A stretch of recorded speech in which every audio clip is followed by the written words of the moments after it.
Now today, friends, we come to the 6th chapter of 2 Kings, and in this we have two of the most exciting experiences that any man ever had. The first one has to do with the floating axe head, and the second has to do with a date with danger and destiny at Dothan. Now we have a little book that we're sending out to those who support our program. I should say our notes and outlines. You don't have to send anything for those if you would like to have them. But this little book, it has both of these messages, and they'll be more complete than I can possibly give them here today. But I want to lift the high points out of this. We've seen this man Elisha is outstanding. He's different from Elijah. After all, Elijah was an extrovert. Elisha's an introvert. Elijah's ministry was public. Look at him on Mount Carmel. And Elisha's ministry was private. The way we saw last time he dealt with Naaman, the captain of the Syrian host. This man Elijah was spectacular, fire and rain. But this man Elisha, he's a silent individual. We'll see here at Dothan, on a mountain filled with horses and chariots. Elijah ministered to princes, and this man, Elisha, ministered to common people, as we're going to see right now. And we find that the two men are different in many, many ways. Elijah didn't die. Elisha did. May I say that I think both of them represent the two aspects of the rapture. The living are to be caught up, and those that have died are to be raised from the dead. Now, will you notice that it's not the contrast we're interested in here today, but to see the popularity of this man Elisha. And I'll begin reading at chapter 6, verse 1. And the sons of the prophets said to Elisha, Behold, now the place where we dwell with thee is too strait for us. Now, this reveals, by the way, the great popularity of Elisha. He taught in a theological seminary, the school of the prophets. The school grew, it needed larger quarters, and it was due to the presence and popularity of Elisha. He was a great teacher, you see. And the strength, actually, and value of any school is the character and ability of the faculty. It hasn't anything to do with buildings. Today we put the emphasis on buildings. And of course, in Southern California, we build them and then they burn them down. And then they want to tax us some more. But the value is in the teachers.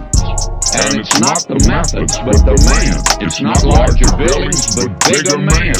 It's not endowments, but endowments of spiritual strength. It's not the stuff, but the staff.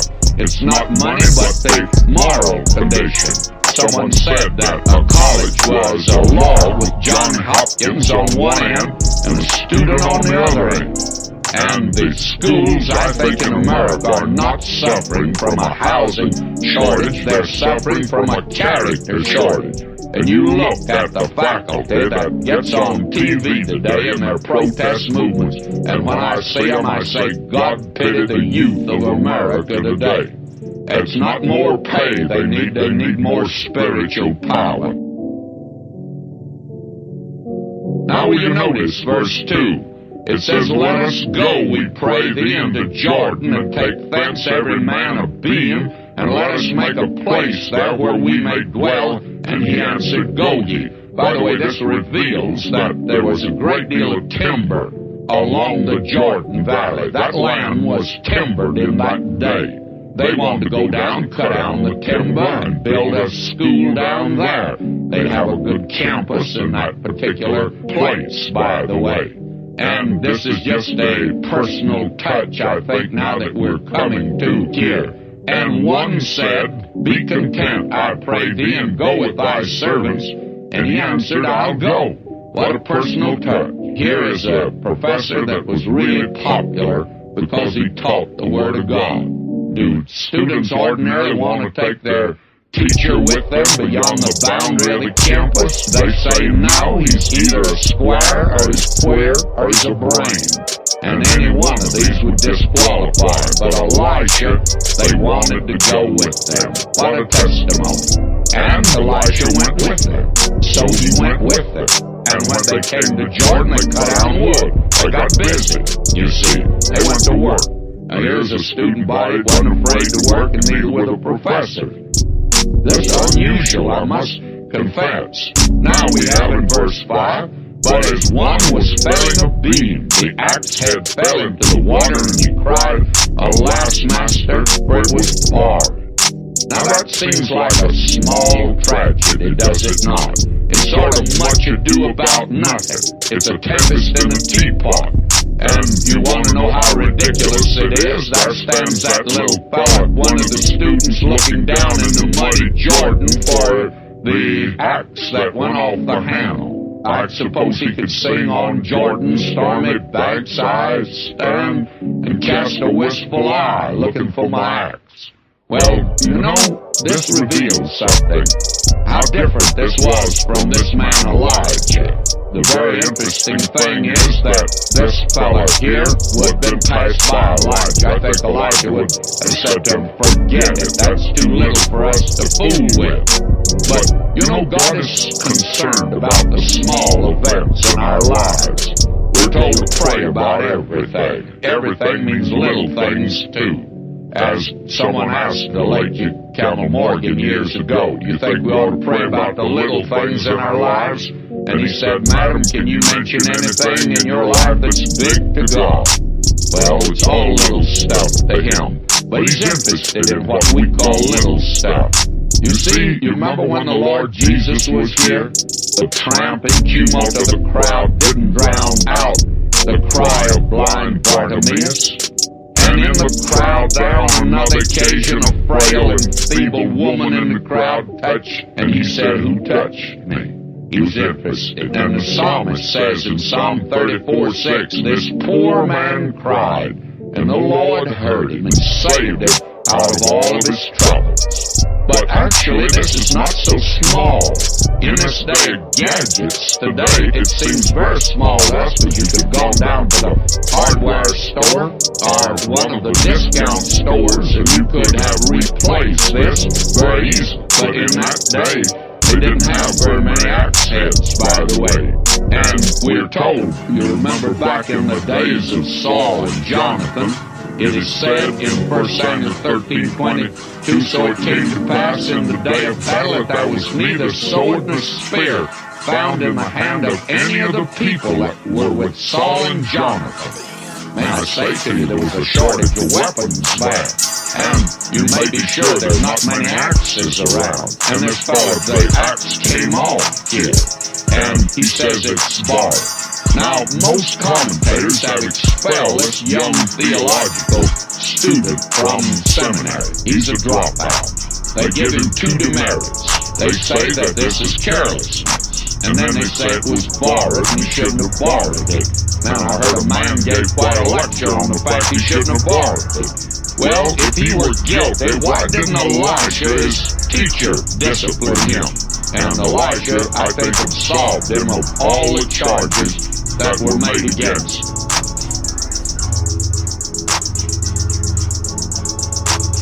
Now, will you notice what happened here? This is a very interesting thing, and I'll move right through this.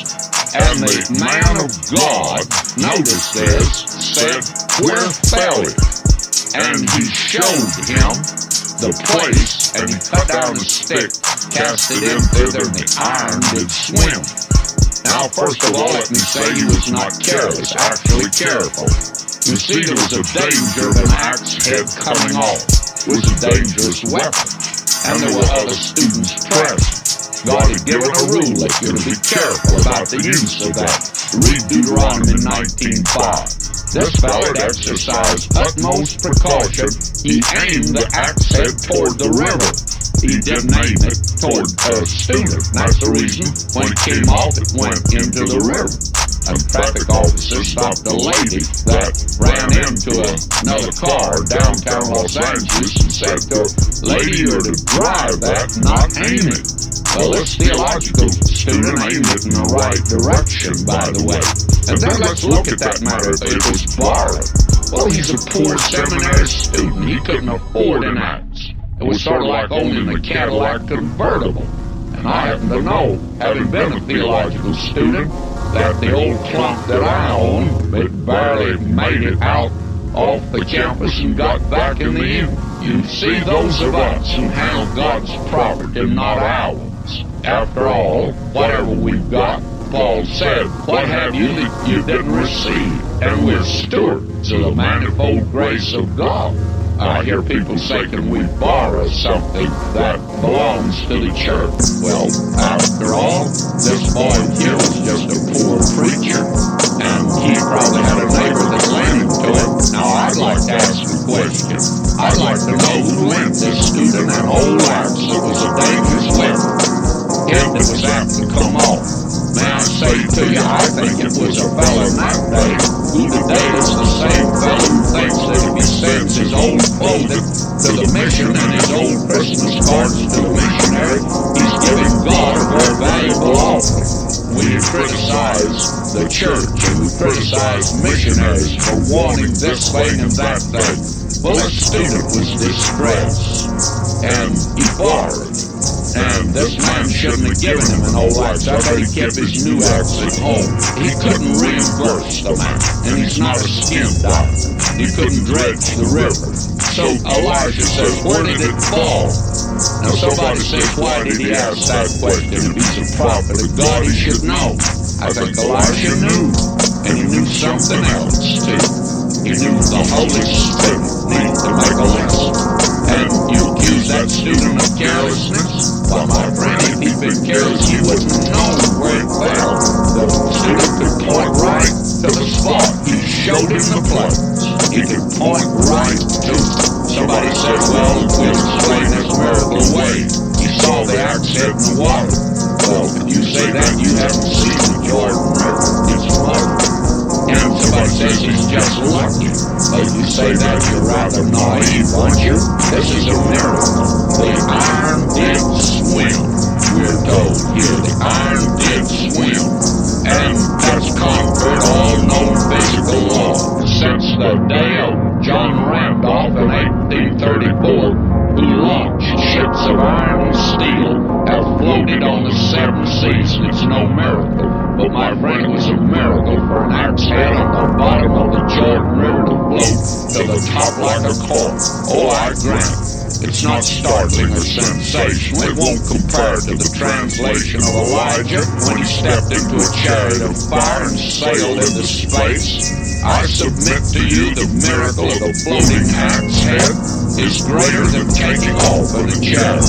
This axe head, dormant on the bottom of the mighty Jordan, it's raised, resurrected, restored to the owner, replaced on the handle, made useful, utilitarian, and functional, if you please.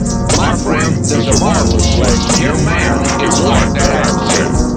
At the fall, we became totally depraved, went down into the waters of death, and the deep lost to God. No longer enjoy life and be useful and purposeful in our existence, far from God. And we try to find something to do, occupies time down here. And little man travels, he paints pictures, he flies, he swims, he wars, he drinks, he takes drugs, he tries to drown out the futility of life and fill the vacuum with many things. Nothing satisfies. Unrest like a million rats, gnawing at his soul. And God cut down a stick, he cast it into the waters of death. That stick is the cross of Christ, and Christ came out of the waters of death, who his own self bare our sins in his own body on the tree, that we being dead to sins might live unto righteousness, by whose stripes we are healed. Man can rise from the waters of death and judgment through Christ, placed back in the handle of God's plan and purpose, geared to God's program, and he can say, I can do all things in Christ who strengtheneth me. No longer live an aimless and useless life and a meaningless existence. Now he has a new direction, and he can be brought close to God. The greatest miracle, friends, not to go to the moon, The greatest miracle is to be lifted out of the mire of sin